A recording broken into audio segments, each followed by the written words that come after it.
क्या पढ़ा था लास्ट? संदेश राशक। अब दो बच गए आपके, एक तो अमीर खुसरो और एक विद्यापति, है ना। लौकिक साहित्य में दो ही है, ठीक है। आप अगला हेडिंग डालिएगा अमीर खुसरो। दरअसल है ना, लौकिक साहित्य में हम पढ़ते हैं अमीर खुसरो की पहेलियां, पर जब पहेलियां पढ़ेंगे तो उसकी और भी बात करनी पड़ती है। तो आप हेडिंग डालो अमीर खुसरो।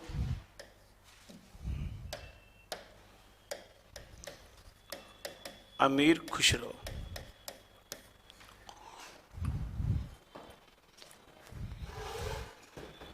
देखो, जन्म कब हुआ था?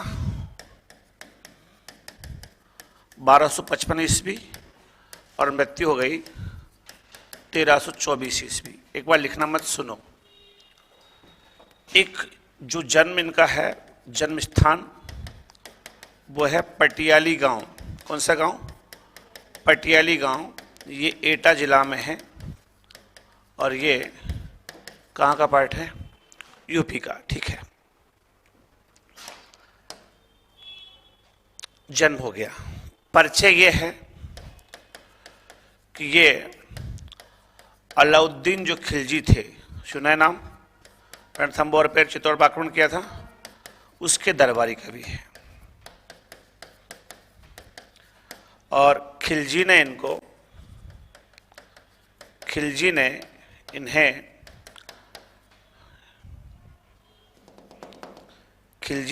इनके संगीत वैदव्य पर, यानी संगीत की विधाओं पर, इन्हें नायक की उपाधि दी। किसकी उपाधि? नायक की उपाधि दी। ये तो हो गई एक नॉर्मल बात। एक इनके गुरु के नाम की चर्चा करेंगे।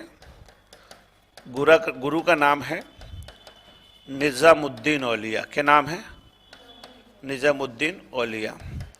खुसरो ने खुद ने, है ना, 6 सुल्तानों का समय देखा। इनके गुरु ने 6 सुल्तानों का समय देखा था, और खुसरो ने 7 सुल्तानों का समय देखा था।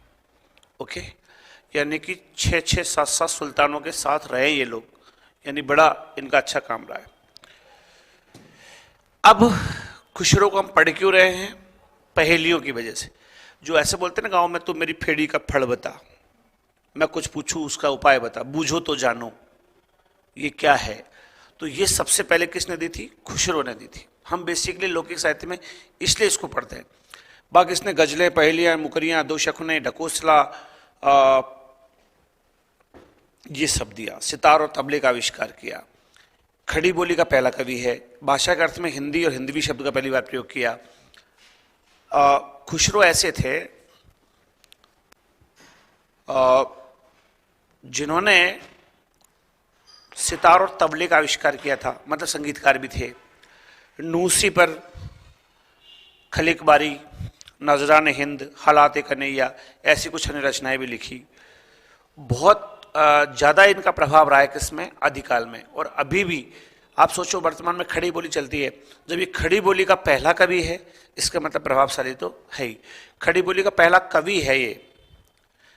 पहली रचना नहीं लिखी, पहला महाकाव्य तो हरिओद का प्रिय प्रवास है। आगे आएगा अयोध्या सिंह उपाध्याय हरिओद, और वो लिखेगा प्रिय प्रवास, ठीक है। थोड़ा सा इसको लिखिएगा।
आगे चलते हैं। पहले खुसरो के उपनाम लिखिएगा। खुसरो के उपनाम।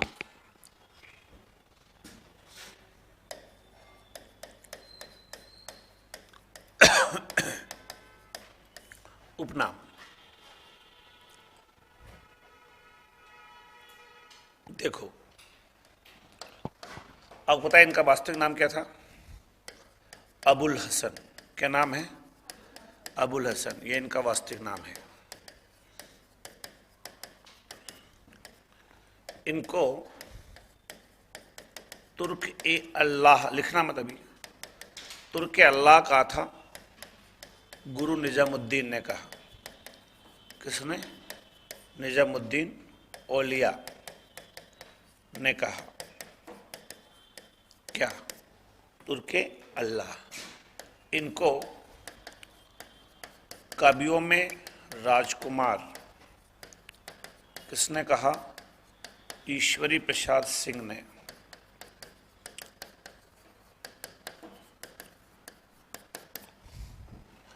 चौथी बात जो सबसे इंपॉर्टेंट है, क्या?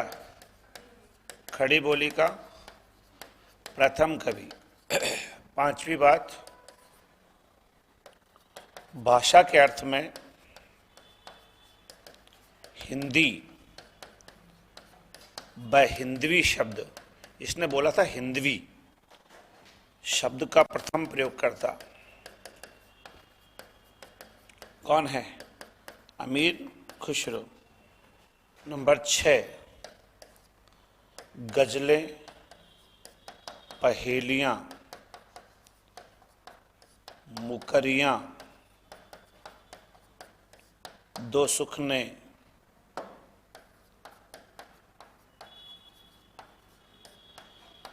कव्वाली का जनक। किसका जनक है?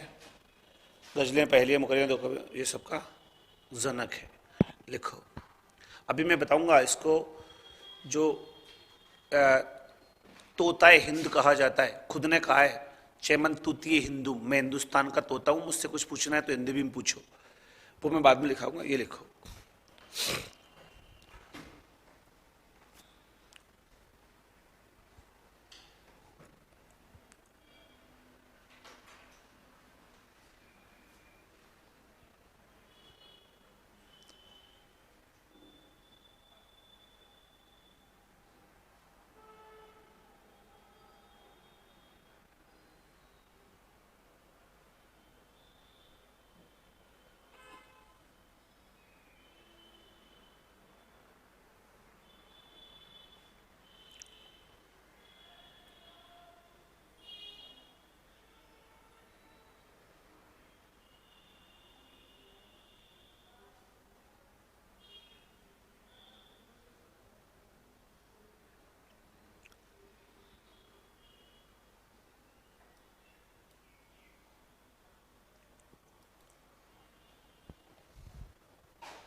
दो सुखने होता है, सखुने, दो सुखने।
तो क्या है कि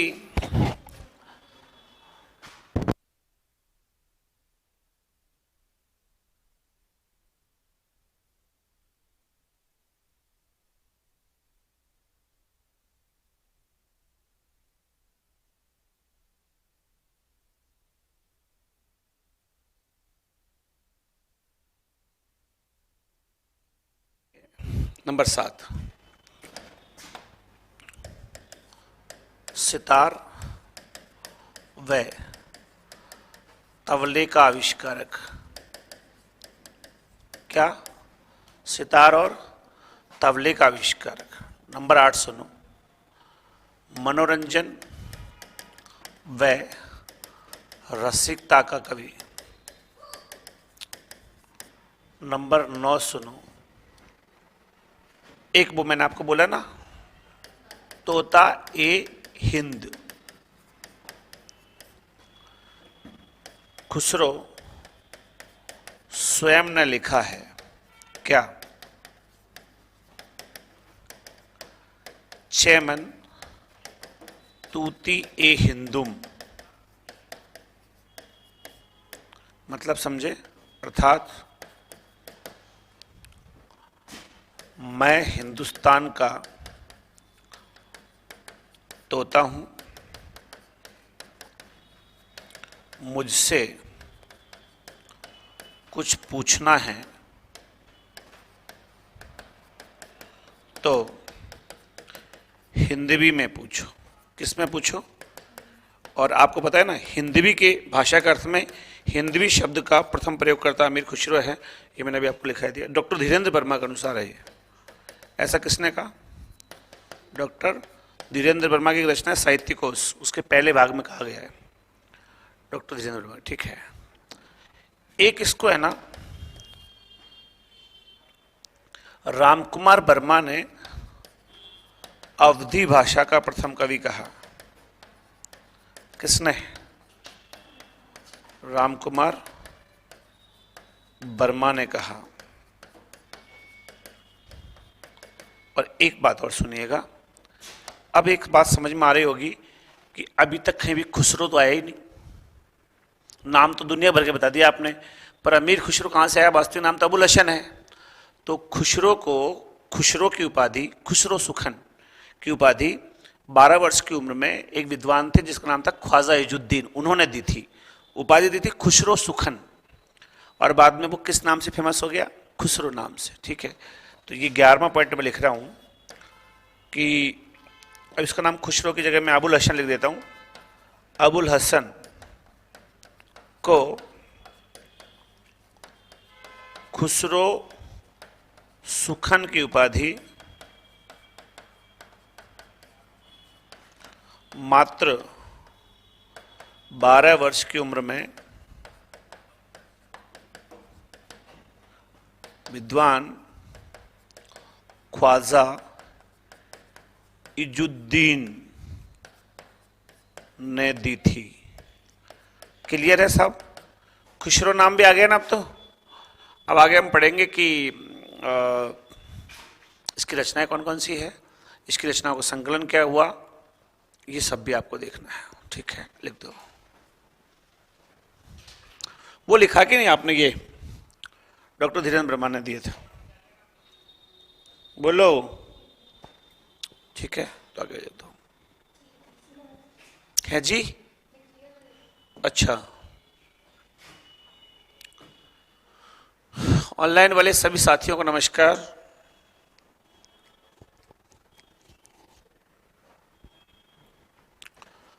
आप सभी बढ़िया होंगे, बेहतर होंगे।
हो गया।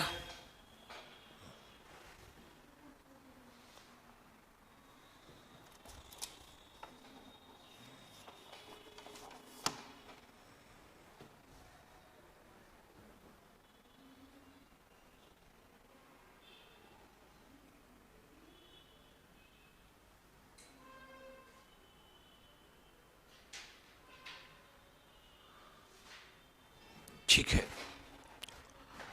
आगे चलूं।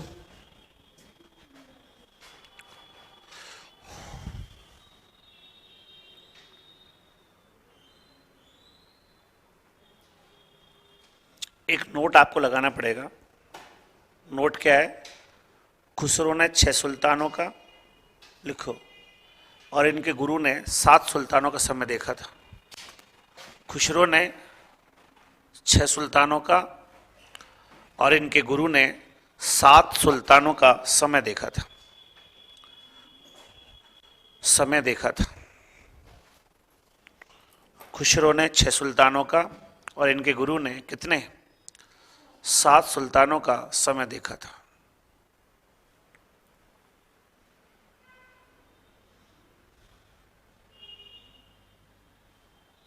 ठीक,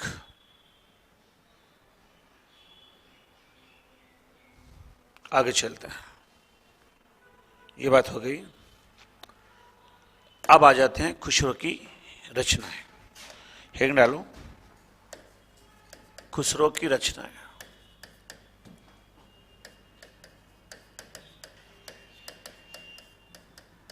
रचनाएं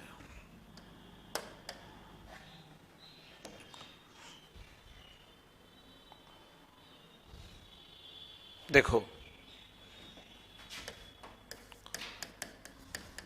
गजलें और पहेलियां और मुकरियां और दो सुखने और कव्वाली।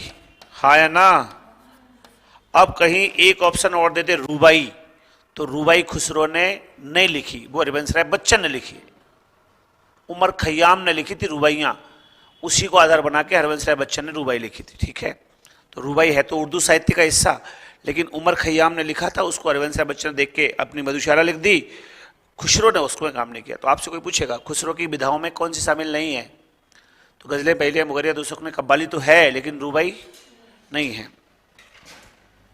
नंबर 6, नजरान ए हिंद। नंबर 7, हालात एक कन्हैया। नंबर 8, खलिक बारी। और नंबर 9, नूसी पर। नूसी पर देखो, देखो, फारसी अरबी शब्दों का हिंदी अर्थ देने वाला शब्दकोश है ये, डिक्शनरी है। क्या क्या? खलीक बारी डिक्शनरी है। और नूसी पर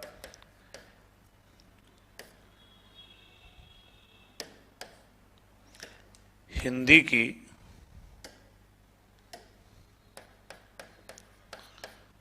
विभिन्न बोलियों का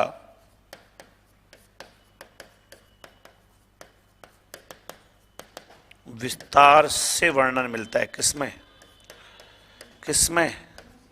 नूसी पर। लिखना, लिखो रचनाओं के नाम।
इसमें आप चाहो तो ढकोसला लिख सकते हो। ढकोसला समझते हो?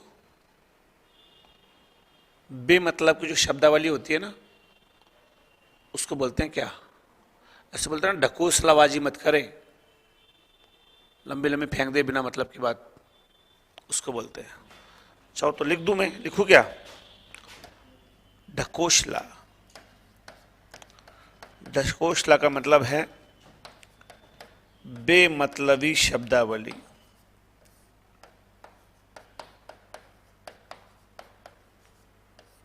ये बहरूपीय आते हैं ना, बहरूपीय, ये जो बोलते हैं ना, ये ढकोसला बोलते हैं।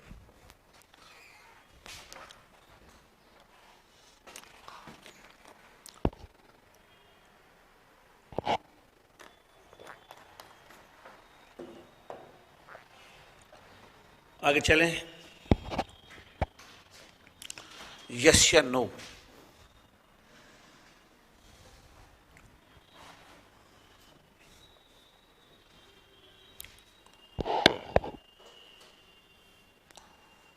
सुनो, रचनाएं तो हो गई, इन रचनाओं का संकलन कौन करेगा? पहली बात तो खुसरो ने अंतिम पद क्या बोला? गुरु की मौत हुई। देखो, ये मुसलमान कवि है। मुसलमान कवियों में, हिंदू कवियों में आपको ये अंतर मिलेगा, संत और सूफी कवि में अंतर मिलेगा कि संत लोग स्वयं को स्त्री मानते हैं और भगवान को पति मानते हैं, ठीक है। सूफी लोग उल्टा है, उनके यहाँ पे स्वयं को पति रूप में माना जाता है, पुरुष को, भगवान को स्त्री रूप में माना जाता है। अच्छा, वही है, पाना स्त्री पुरुष को चाहती है या पुरुष स्त्री को चाहता है, बात वही है, आत्मा परमात्मा से मिलेगी, लेकिन क्या है, तरीके दोनों के अलग अलग है। तो जब भी आप सूफी रचना या मुसलमानों को सुनेंगे ना, तो वहां पे स्त्री का बखान ज्यादा होगा, क्योंकि उनकी स्त्री उनका भगवान है। आप पुरुष, ये हिंदू कवियों को सुनेंगे ना, तो यहाँ पे पुरुष का बखान ज्यादा होगा आराधना के रूप में। क्यों? क्योंकि उनका ईश्वर जो है वो पुरुष है। स्त्री का वहां पे सौंदर्य के रूप में बखान होगा, आराधना के रूप में नहीं होगा। मतलब डोमिनेंट वहां पे पुरुष है, ठीक है। अब जैसे मौत हुई ना निजामुद्दीन औलिया की, तो खुसरो ने अंतिम पद पढ़ा, क्या पढ़ा? गुरु की, गुरु कौन? निजामुद्दीन, बहुत फेमस नाम है, निजामुद्दीन एक्सप्रेस चलती है, ट्रेन का नाम है, मतलब इनके नाम पर। गुरु निजामुद्दीन की मौत पर खुसरो ने अपने जीवन का अंतिम पद पढ़ा। पद क्या है? गोरी सोवे सेज पर, मुख पर डाले केश, चल खुशरो घर अपने और रैन भई जहु देश।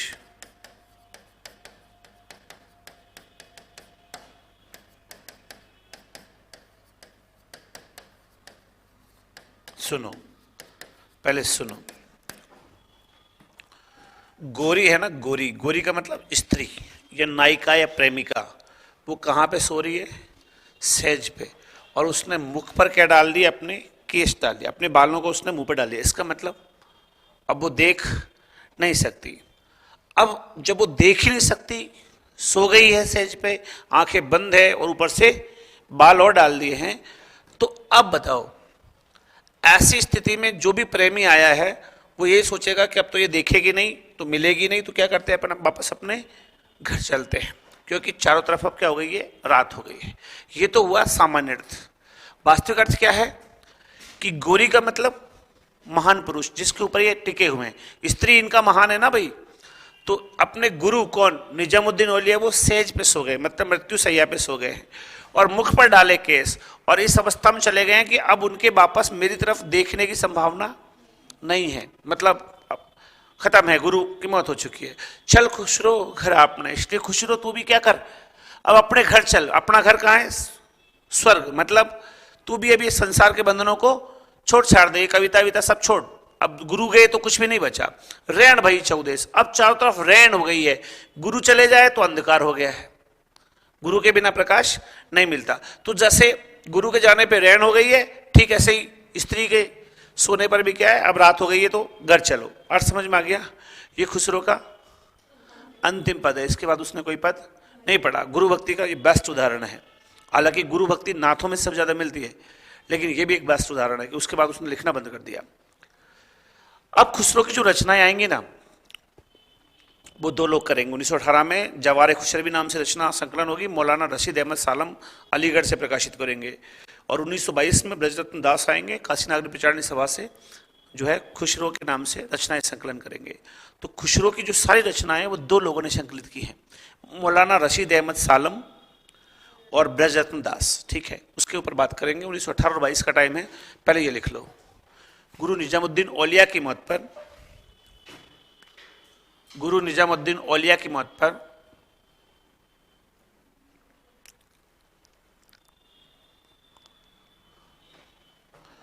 खुसरो ने अपने जीवन का अंतिम पद पढ़ा था।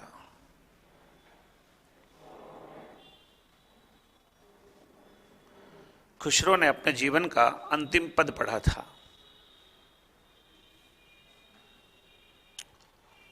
पद लिख दो।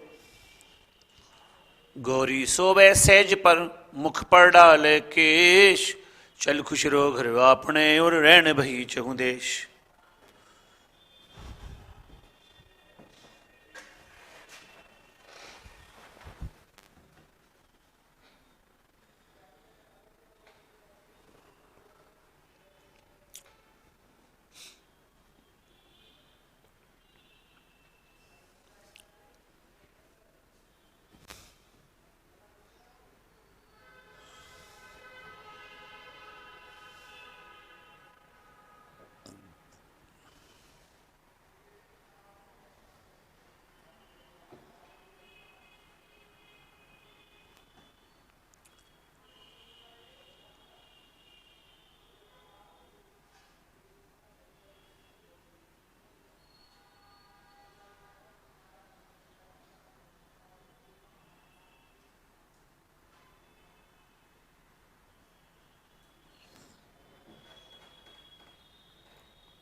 हो गया। अब देखो, जैसे अपन कभी अपने यहाँ रामायण रामायण होती है ना, रामचरितमानस का पाठ होता है, तो गांव में चलता है मंगल भवन या मंगल हारी, बीच बीच में बोलते हैं ना, वो संपुट लगाते हैं। ऐसे जो सूफी लोग जब गीत गाते हैं तो बीच में उनको गीत से अलग हटके करना हो, जैसे आपके यहाँ कोई भजन चल रहा है और उसमें बीच में उनको संपुट लगाना होगा, कुछ अलग करना होगा, तो वो और नहीं तो हरे रामा ऐसे रामा रामा हरे हरे कुछ न कुछ कर लेंगे। ऐसे सूफी लोग क्या करते हैं, इसको उठाते हैं। जब वो गाते रहेंगे और बीच में चल खुश रहो घर अपने और रहने भई चौदेश, मतलब ये गीत जो है ये दर्शन शास्त्र का गीत है कि भाई ये संसार को छोड़ो, ये संसार पूरा अंधेरे से भरा हुआ है, गुरु के अलावा कोई भी यहाँ पे प्रकाश देने वाला नहीं है। तो ये संपुट के रूप में भी इस्तेमाल होता है। ओके, आगे सुनो। एक तो है ना हिंदी और फारसी, फारसी हिंदी की जो मिश्रित शैली है, कौन सी शैली मिश्रित, इसको बोलते हैं क्या, रेखता। क्या बोलते हैं, ये खुसरो ने यूज करी है, रेखता शैली खुसरो ने प्रयोग की है। यानी इसने क्या किया, फारसी और हिंदी को मिला दिया। अभी बात करेंगे वो जो गीत है ना, जिहाल मस्ती मुकुंद रंजिश बहार हिजरा विचारा दिल है, सुनाई देती है जिसकी धड़कन तुम्हारा दिल है हमारा दिल है। वो गाना दरअसल रेखता शैली में लिखा है खुसरो ने, हिंदी वालों ने उसको बाद में डब किया, चेंज किया है। गीत यह है कि जिहाल मिश्की मगुन तगाफुल दुराए नैना बनाए बतिया, किताब हिजरा निदार मेजा नलेहू का ही लगाए छतिया, सबान हिजरा दराज चुजुल बरोज बसलत चुम्र कोते सखी पिया को जो मैंने देखूँ तो कैसे कटू अंधेरे दिया। ये रेखता शैली में है। तो आजकल जो कवि सम्मेलन होते हैं ना, उस पर भी आपने कभी देखा वो रेखता लिखा रहता है, रेखता। इसका मतलब है कि वहाँ पे फारसी अरबी वाले कवि भी आए हैं और वहाँ पे हिंदी वाले कवि भी हैं, दोनों प्रकार के। जैसे मुशायरे होते हैं ना, एक तो उर्दू का मुशायरा है, वहाँ पे उर्दू को जानने वाले लोग होंगे और कवि नहीं होंगे, तो वहाँ पाठक भी श्रोता भी वही होते हैं जो उर्दू जानते हैं। लेकिन अब चूंकि उर्दू जानने वाले लोगों की संख्या कितनी सी है, तो इसलिए विदेशों में हिंदी कवियों को भी साथ साथ बुला लिया जाता है, क्योंकि हिंदी वाले भी, तो जो उसको बोलते हैं रेखता, क्या बोलते हैं उसको, रेखता। आगे सुनो।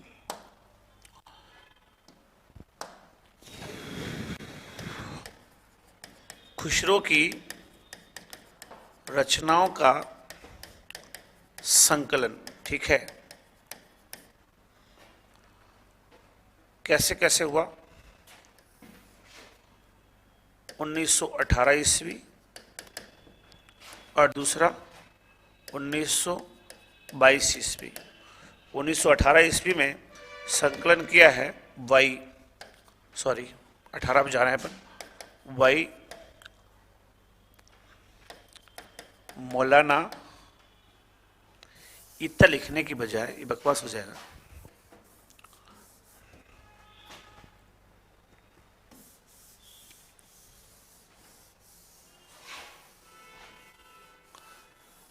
ये बकवास हो जाएगा। 2 पॉइंट लिखता हूं। खुसरो की रचनाओं का संकलन सर्वप्रथम 1918 ईस्वी में मौलाना रशीद अहमद सालम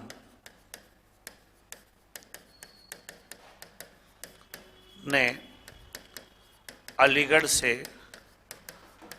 प्रकाशित करवाया। वे नाम दिया जवाहरे खुशरवी। क्या नाम था? जवाहरे खुशरवी, ठीक है। दूसरी बात, 1922 ईस्वी में खुसरो की रचनाओं का संकलन ब्रज रत्न दास ने, क्या नाम है साहब? ब्रज रत्न दास ने काशी नागरी प्रचारणी सभा से प्रकाशित कराया था और उसका नाम दिया खुसरो की हिंदी कविता। क्या नाम दिया? खुसरो की हिंदी कविता। समझ गए? 2 लोगों ने इसका संकलन किया है। बाकी अभी इस पर मुकरियां क्या है, पहेलियां क्या है, 2 शक्ल, बेसिक तो पढ़ना क्या है अपन को, पहेलियां। अभी तो वो तो बात ही नहीं आई, अभी तो अमीर खुसरो खुसरो चल रहा है, शायद तो आए नहीं, अभी तो जीवन वगैरह पढ़ा रहे हैं अपन इसका। खुसरो की पहेलियां, मुकरियां, 2 शकुने, ढकोसला, गजलें, उन पर बात करते हैं। पहले इसको लिखता हूं।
हो गया।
ठीक,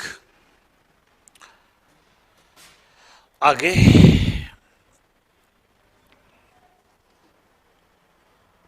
चलूं?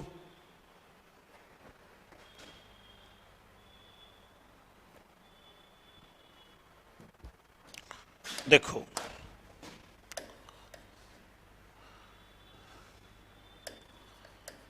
खुशरो की पंक्तियां। अब आप देखो, एक तो मैं आपको बताता हूं दो शुखने। क्या बता रहा हूं? दो शुखने। इसमें क्या होगा, जो जवाब आएगा ना वो दो शब्दों में आएगा। किस में आएगा? जैसे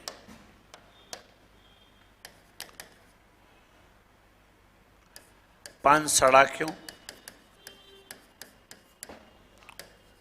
घोड़ा अड़ा क्यों, रोटी जली क्यों,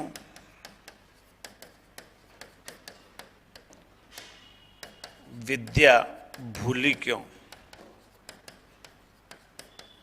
आंसर बोलो।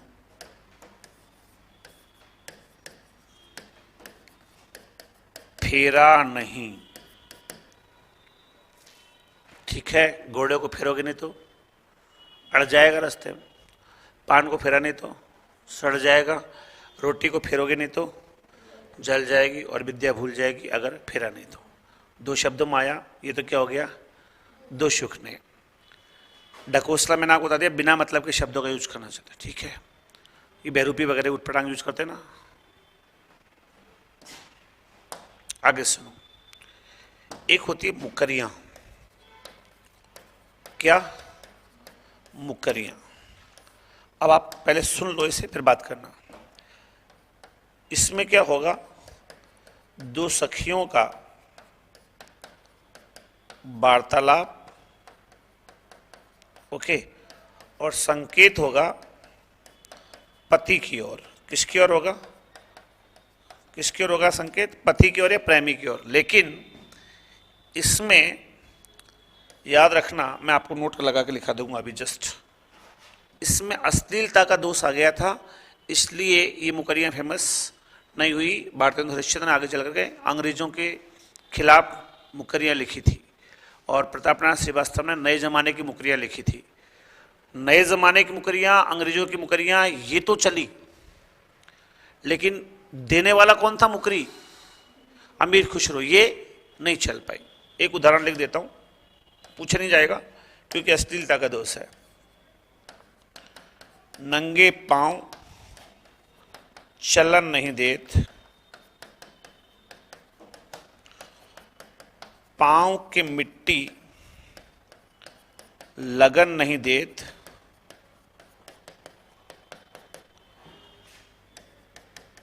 पांव के चूमा लेत निपुता।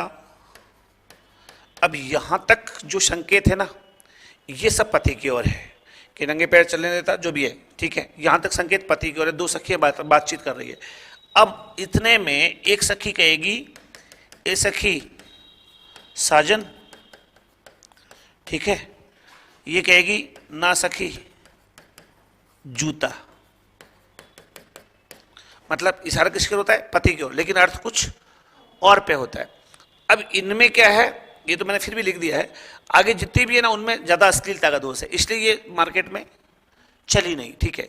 बस ये आपको ये पता होना चाहिए कि मुकरियां क्या होती है, और आगे जाके आपको ये पता खास होना चाहिए कि भारतेंदु हरिश्चंद्र ने अंग्रेजों के खिलाफ मुकरियां लिखी, जैसे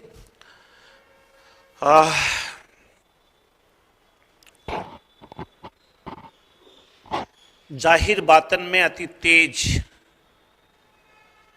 ए सखी साजन ना सखी अंग्रेज। तो अंग्रेजों के खिलाफ मुकरिया किस लिखी? भारतेंदु हरिश्चंद्र ने। सीख कहां से ली? यहां से।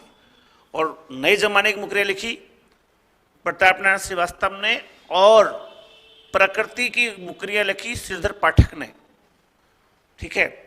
वो सब प्रेरणा यहां से मिली, ये फेमस नहीं थी, ओके। और मैं इसको लिख देता हूं आगे, नोट लगा देता हूं यहां पर कि इनमें, किसमें? इनमें का मतलब मुकरियों में अश्लीलता का दोष आ जाने के कारण,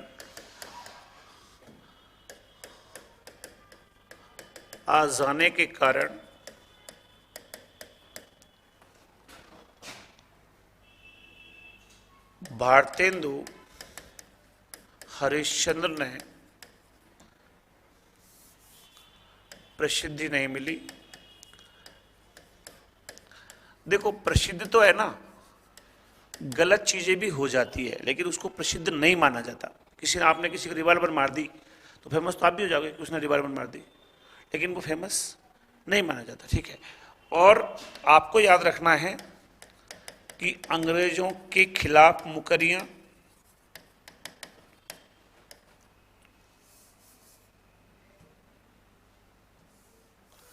ये मैं भारतेंदु हरिश्चंद्र पढ़ाऊंगा ना आपको, तब बताऊंगा, क्योंकि वहीं पे प्रताप नारायण श्रीवास्तव आएगा और वहीं पे श्रीधर पाठक आएगा आधुनिक काल में। बस अभी तो ये याद रखो कि इसका फसा इसको नहीं मिल पाया। आगे सुनो, इसके बाद में आएंगी पहेलियां। क्या आएंगी? पहेलियां। मतलब मेरी फेड़ी को फड़ बता, गांव में ऐसे बोलते हैं, ठीक, चलता है ना गांव में। नंबर 1,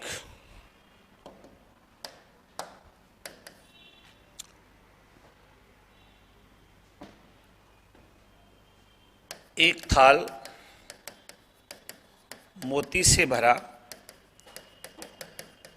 सबके सिर पर औंधा धरा, औंधा धरा, चारों ओर वह थाली फिरे, मोती उससे एक न गिरे। या मोती उसमें लिख दो, थाली में एक भी मोती नहीं गिरता, थाली फिरती है। बताओ बताओ बताओ बताओ। तारे आकाश, आकाश में तारे हैं, थाली है, फिर रही है, मोती नहीं गिर रहे, मतलब तारे उसमें लगे हुए हैं। औंधा है ना सबके सिर पर। दूसरा देखो,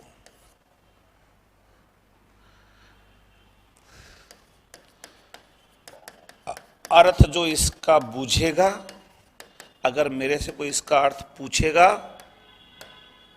मुंह देखे तो सूझेगा, मुंह देखे तो सूझेगा। अगर वो अपना मुंह देख ले तो उसको पता चल जाएगा कि अर्थ क्या है। बोलो। दर्पण। क्या? दर्पण। मुंह किससे देखेंगे? तो मैं जो पूछना चाह रहा हूं उसका अर्थ आप अगर मुझसे पूछना चाहो तो मुंह देखो खुद का, पता चल जाएगा क्या है, मतलब दर्पण, ठीक है। स्त्रियों के ऊपर आएंगे। मैंने पहले बोला सूफी लोग हैं, पुरुष को प्रधान बनाएंगे, किसको? स्त्री को। एक नार ने अचरज किया, सांप मार पिंजरे में दिया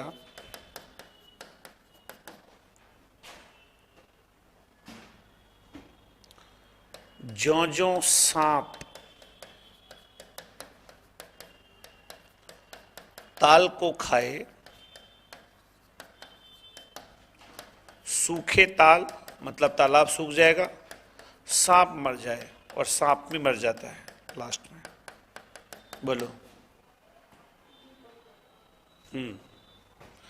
दीपक बाती।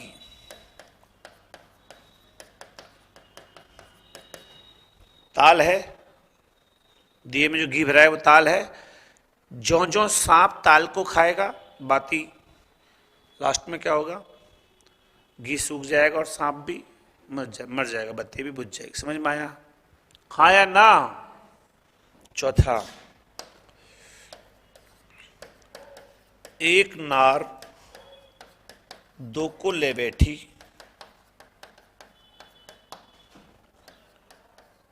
टेढ़ी हुई के बिल में बैठी,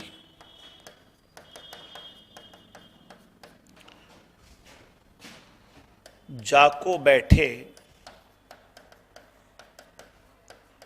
उसे सुहाए,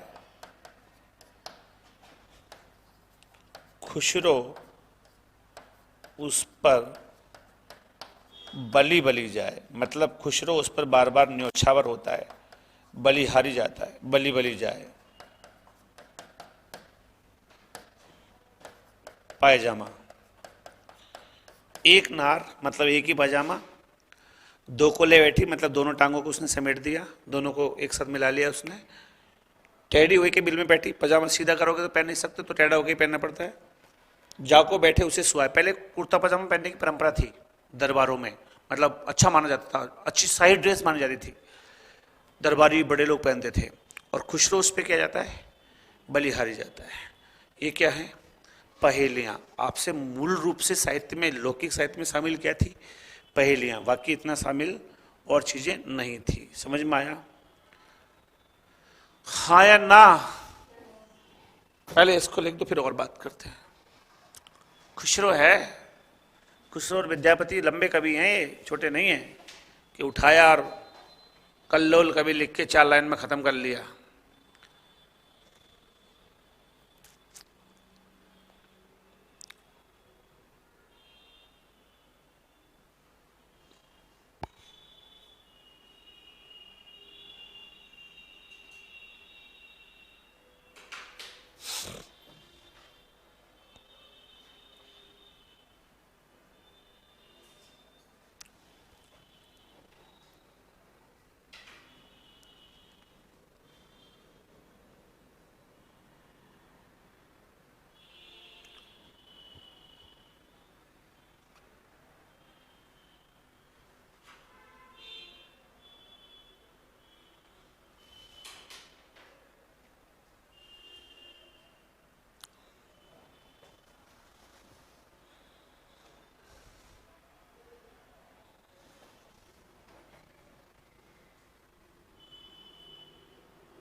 हो गया।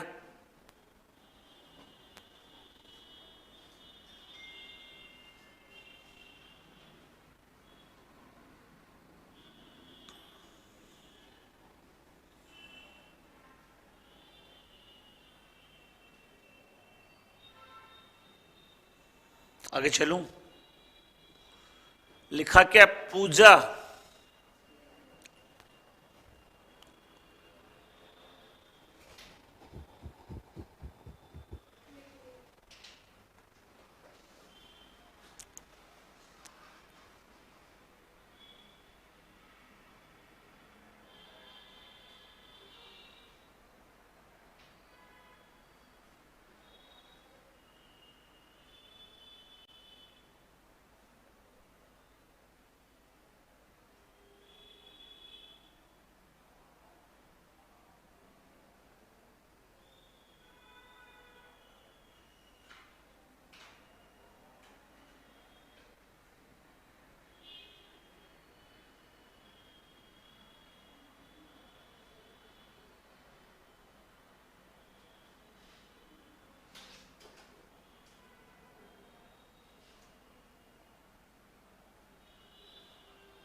हो गया।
चलें आगे।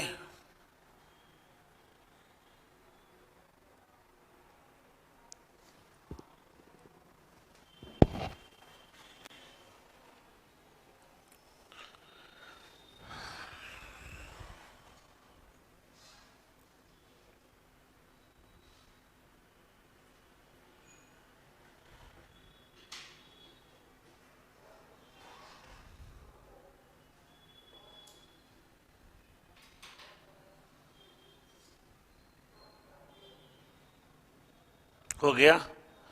इसके बाद वो जो पंक्ति है ना वो लिख देते हैं, लास्ट हो गया है पूरा। अमीर खुसरो की रिख्ता शैली की ये पंक्ति प्रसिद्ध है। अमीर खुसरो ने रिख्ता शैली में, रिख्ता मतलब फारसी की बिगड़ी शैली, हिंदी फारसी के साथ मिक्स हो गई है तो फारसी बिगड़ गई, यस या नो। फारसी की बिगड़ी शैली में यह गीत लिखा था, यह गीत लिखा था, लिखना मत।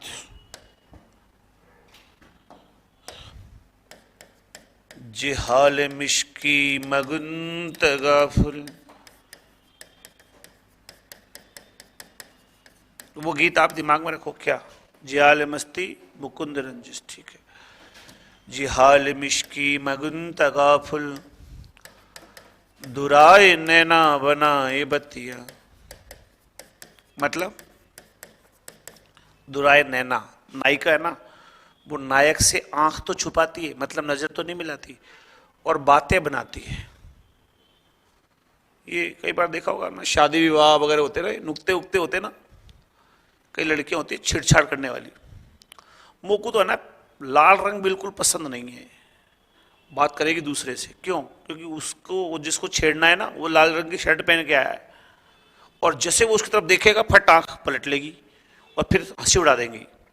तो ये लोक धुन है, ये है ना ग्रामीण अंचल है ना, ग्रामीण संस्कृति, उसका प्रेम का एक प्रतीक है ये। क्या कि दुराए नैना बनाए बतिया, मतलब आंखें छुपाएगी और बातें बनाएगी।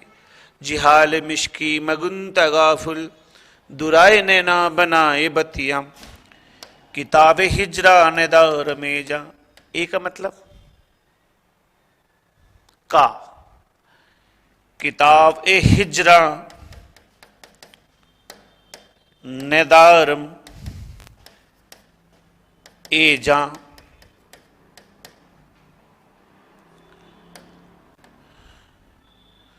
किताब हिजरा नेदार में जा, न लेहू काहे लगा ही छतिया, न लेहू काहे लगाए छतिया, मतलब किसी और को छाती से मत लगाना, मतलब और किसी से प्रेम मत करना, इसका मतलब ये हुआ। सवान हिजरा, अब मैं इसको डायरेक्ट लिख रहा हूं सवान हिजरा, बाकी मैं इसको सवान ए हिजरा ऐसे भी लिख सकता हूं, ठीक है। आपने पढ़ा ना तोता ए हिंद, इसका मतलब हिंद का तोता, तो ए का मतलब क्या हुआ का। सवान हिजरा दराज चूजुल्फ, मतलब कोई बालों की सुंदरता के बारे में कुछ बोल रहा है। अब पूरा तो मेरे भी समझ में नहीं आता ना, रेखता मैं भी आइडिया बता रहा हूँ आपको। ये लाइन समझ में आती है लास्ट वाली, सबान हिजरा दराज चुजुल्फ, बरोजे बशलत, बरोज ए बशलत। अब देखो इसको ऐसे की बजाय ऐसे भी लिख सकता है, लिखा ये तो ये लिख दो, या इसको डायरेक्ट लिख दो, बरोजे बशलत, अच्छा नहीं लगेगा, बरोज ए वसलत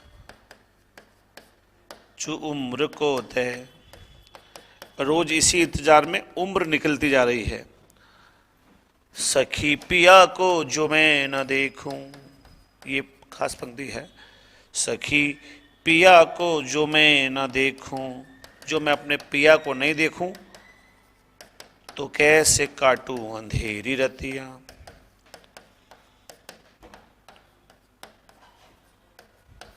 ये लीजिएगा, कौन सी शैली है, इसी पे गाना बना है क्या, जियाल मस्ती मुकद्दस, ठीक है। बस ये लिख दो, खत्म गाने। ये है ना, अभी जो यूपी में एग्जाम हुआ था कांस्टेबल का, वहां पे हिंदी आती कांस्टेबल में, पंक्ति पूछी गई थी, जियाल मिश्की मगुन तगाफुल डॉट डॉट डॉट, किसकी पंक्ति है, अमीर खुसरो। 2013 में पूछी गई है, सवान हिजरा दराज जुल्फ, किस शैली की पंक्ति है, रेखता शैली की। मतलब ये पंक्ति पूछी जाती है, इग्नोर मत करना कि ये दूसरी भाषाएं लग रही है, तो इग्नोर लायक नहीं है, पूछी जाती है। इग्नोर करोगे तो जीवन इग्नोर हो जाएगा।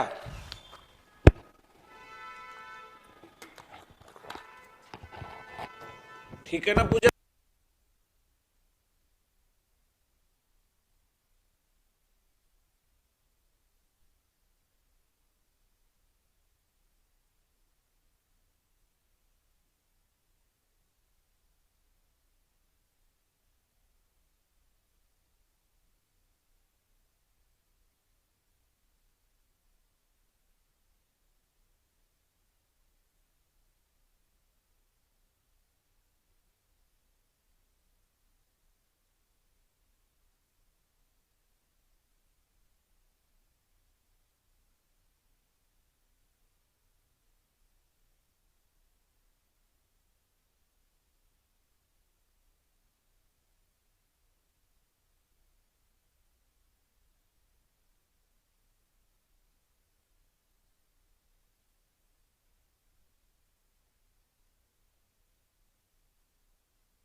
इसी में चला देंगे आज से, ठीक है?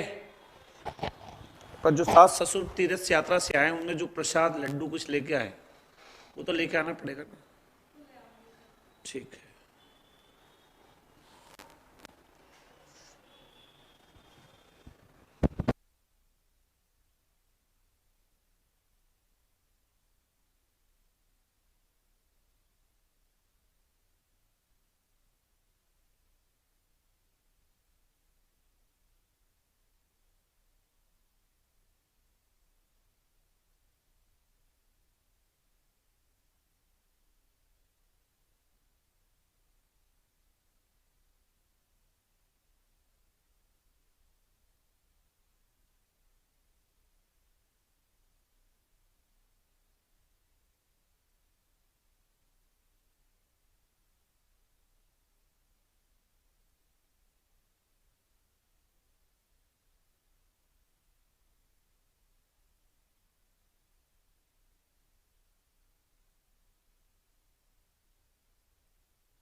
हो गया?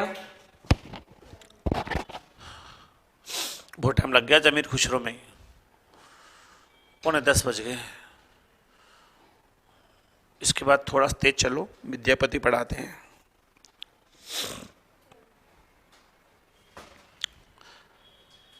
आपको कुछ भी याद नहीं हो तो एक पंक्ति तो ये याद रख लोगे ना, ये तो सखी पिया को जो मैं देखूं तो कैसे काटूं अंधेर रहती। एक पंक्ति ये याद रखो क्या, बस। और तीसरी लाइन ये याद रखो, शैली कौन सी है, रेखता। प्रश्न यहीं से आते हैं, या तो ये पंक्ति मिलेगी या फिर ये पंक्ति मिल जाएगी। भाई इस दो में से पूछेगा तो ये दिख जाएगी, इन दो में से पूछेगा तो ये दिख जाएगी। और रेखता तो तुमको पता ही है, ये गीत है तो वैसे याद हो गई, ये हिंदी की सी पंक्ति है तो वैसे याद हो गई, बाकी रेखता याद रह जाएगा।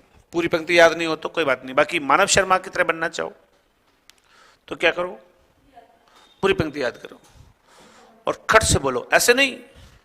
पता है क्या लिखा खुसरो ने, जे हाले मिस्की, ऐसे जो अटक अटक के पढ़ाते ना, उसकी वजह फास्ट बोलो।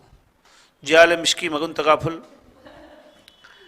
जियाले मिश्की मगन तकाफुल तराय नना बनाए बतिया, किताब हिजरा नजारा में हिजा निले का लगाए छतिया, सवान हिजरा तराज जो जुल बरोज बसते चुम्र को होते सखी पिया को जो मैं देखूं तो कैसे काटू दे रहती है।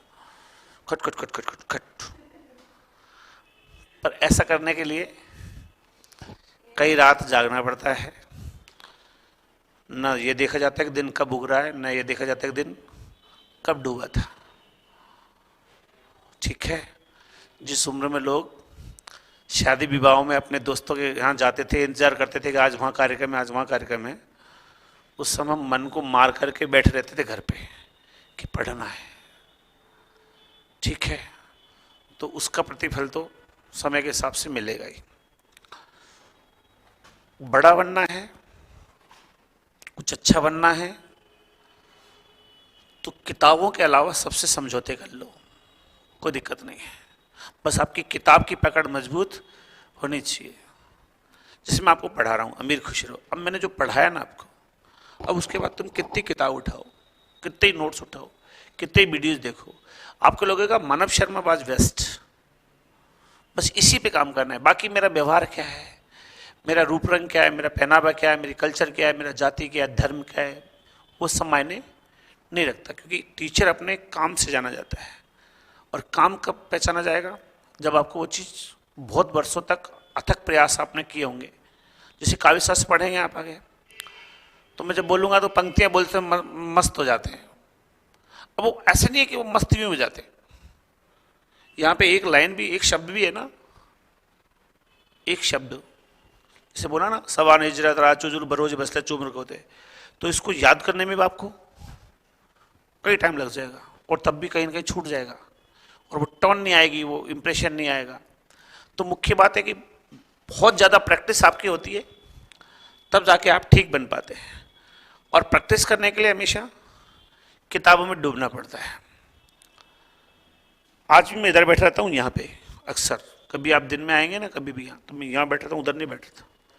वो दिन भर मेरे जो जो काम होते हैं वो मैं करता हूँ, या तो क्लास पढ़ाता हूँ, या फिर जैसे 2 मिनट का टाइम मिले, बैग साथ होता है, किताब साथ होता है, लैपटॉप साथ होता है, खट से अपने आप को अपडेट करते हैं।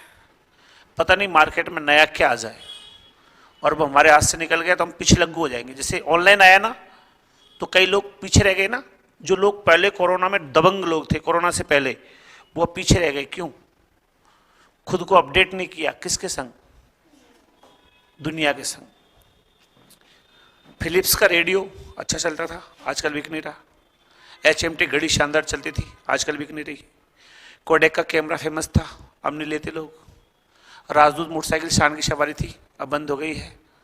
हाँ या ना? निरमा वॉशिंग पाउडर अब नहीं खरीद रहे ना? क्यों? समय के साथ अपडेट नहीं हुए। अगर अपडेट हो जाते, पूरे जमाने में दुनिया में नोकिया, मोबाइल का मतलब ही क्या था? नोकिया।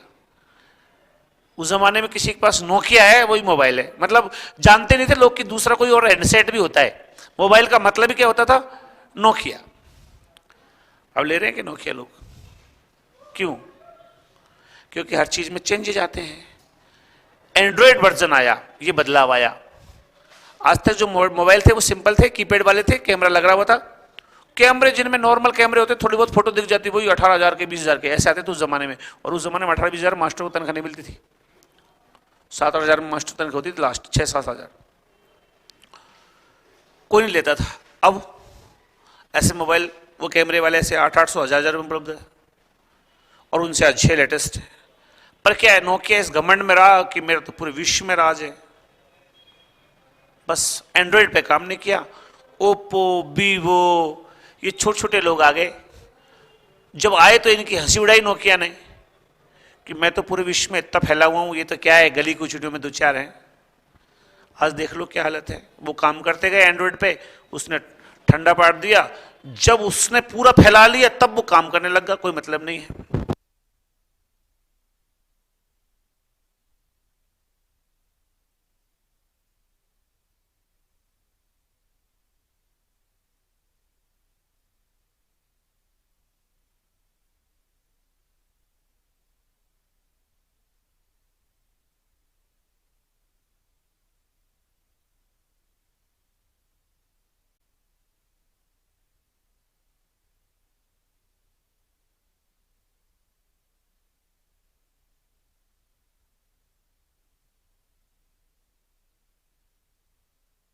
तो ये है, प्रैक्टिस तो करनी पड़ती है, कुछ समय से एडवांस चलना पड़ता है। अगला लास्ट है विद्यापति। पढ़ेंगे क्या इसमें? विद्यापति की पदावली, मुख्य पढ़ना है पदावली। विद्यापति,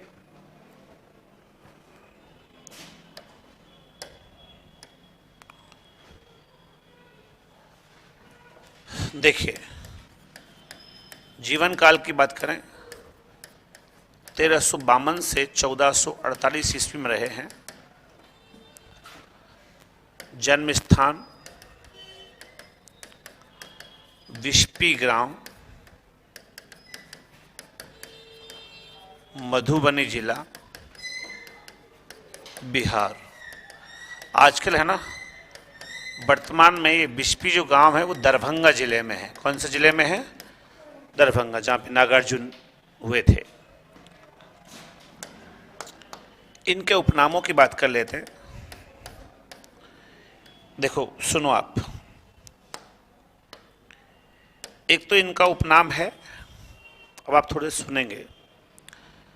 पहले तो कुछ छोटे छोटे नाम लिख देता हूं मैं, जैसे कि मैथिल कोकिल। क्या नाम? मैथिल कोकिल, यानी मिथिला की कोयल, क्योंकि भाषा कौन सी है? मिथिला। हालांकि अपभ्रंश भी है, बाद में बात करेंगे उस पर। नचारी, क्योंकि ये अपने पदों को गाते गाते नाचते थे। पंचानन, क्योंकि 5 देवताओं को मानते थे, वैसे शिव के भक्त थे, और शिव की मूर्तियां जब होती है तो वहां पे 5 होते हैं वो, ठीक है, तो पंचानन कहलाते थे। इसके अलावा इनको दशावधान कहा जाता था, नव कवि शेखर कहा जाता था, नव कवि शेखर। अभिनव जयदेव कहा गया। अभिनव भट्टाचार्य कुंभा है, पता है ना आपको, इनको अभिनव जयदेव कहा गया। अभिनव जयदेव क्यों? क्योंकि जयदेव के गीत भी कृष्ण पे थे, गीत गोविंद लिखी थी, और इनके गीत भी किस पर थे? कृष्ण राधा पे थे, तो अभिनव जयदेव भी कहा गया। ये खेलन कवि भी कहलाए थे। क्या कहलाए थे? खेलन कवि कहलाए। इनको कवि कंठहार भी कहा गया है। क्या कहा गया? कवि कंठहार।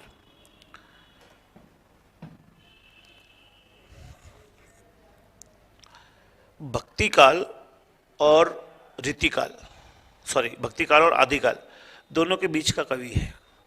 इनकी रचनाएं तो भक्ति काल में आई है, 1380-1403, तो रचनाएं तो आई है भक्ति काल में, लेकिन जो रचना की प्रकृति है उसमें अपभ्रंश है। जो किसकी प्रकृति है? आदिकाल की। तो प्रकृति की दृष्टि से ये आदिकालीन है। और आपको पता है ना कि रामचंद्र शुक्ल ने क्या कहा था कि ग्रंथों की प्रसिद्धि और तत्कालीन प्रवृत्ति के आधार पर उनको मैं रखूंगा। तो भले ही ये जन्म 1400, इसने काम 1380-1400 में किया था, लेकिन प्रवृत्ति कैसी थी इसकी? अपभ्रंश वाली, इसलिए इसको शामिल किसमें किया? आदिकाल में। भक्ति काल में इसको शामिल नहीं किया, जबकि इसके पास भक्ति भी मौजूद थी। ठीक है, मैं उसको अलग से लिखूंगा, लेकिन अभी ये नाम लिखो आप, 1 2 3 4 5 6 7 8, ये लिख दो।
ठीक है, कितने हो गए? 4 4 8, नंबर 9 लिखो, 9 में उपनाम लिखो। आदिकाल व्यय भक्ति काल का संधि कवि। आदिकाल व्यय भक्ति काल का संधि कवि।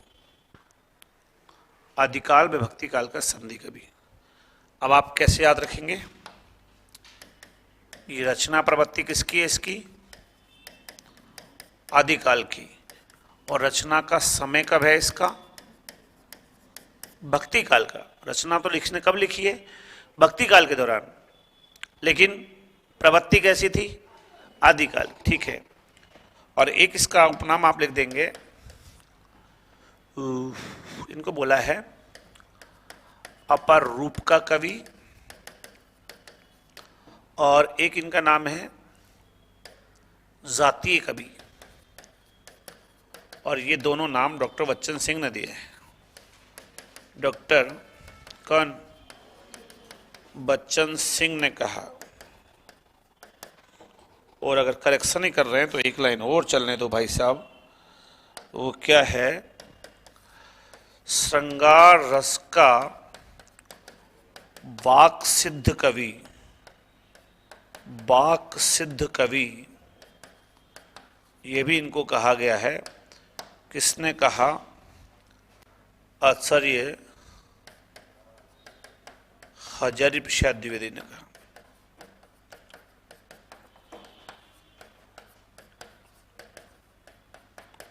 ठीक, ये भी आप लिख दीजिएगा, आचार्य हजारी प्रसाद द्विवेदी ने कहा।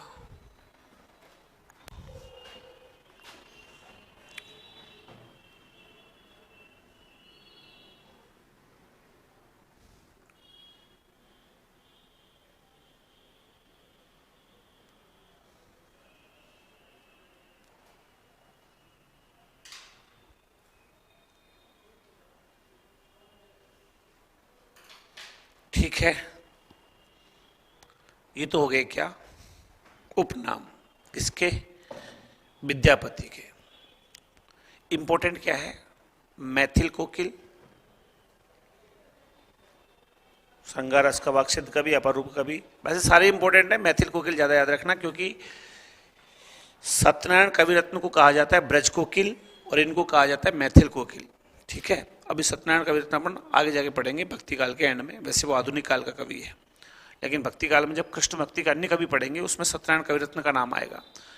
साहित्य में एक बात याद रखिए, जिस कवि को जहां पढ़ना है, जहां लिखना है, वहीं लिखा जाता है। अगर उठपटांग लिखने लगे तो सब गालमेल हो जाएगा। जैसे मैं आपको भारती हरिश्चंद्र की बात कर रहा था मुकरियों के दौरान, लेकिन मैं लिखाया नहीं उसे। ये कहा कि अपन वही बात करेंगे, क्योंकि जब भारती हरिश्चंद्र की बात करनी है, सिद्धार्थ पाठक की बात करनी है, प्रताप नारायण श्रीवास्तव की बात करनी है, प्रताप नारायण मिश्र की बात करनी है, तो फिर अपन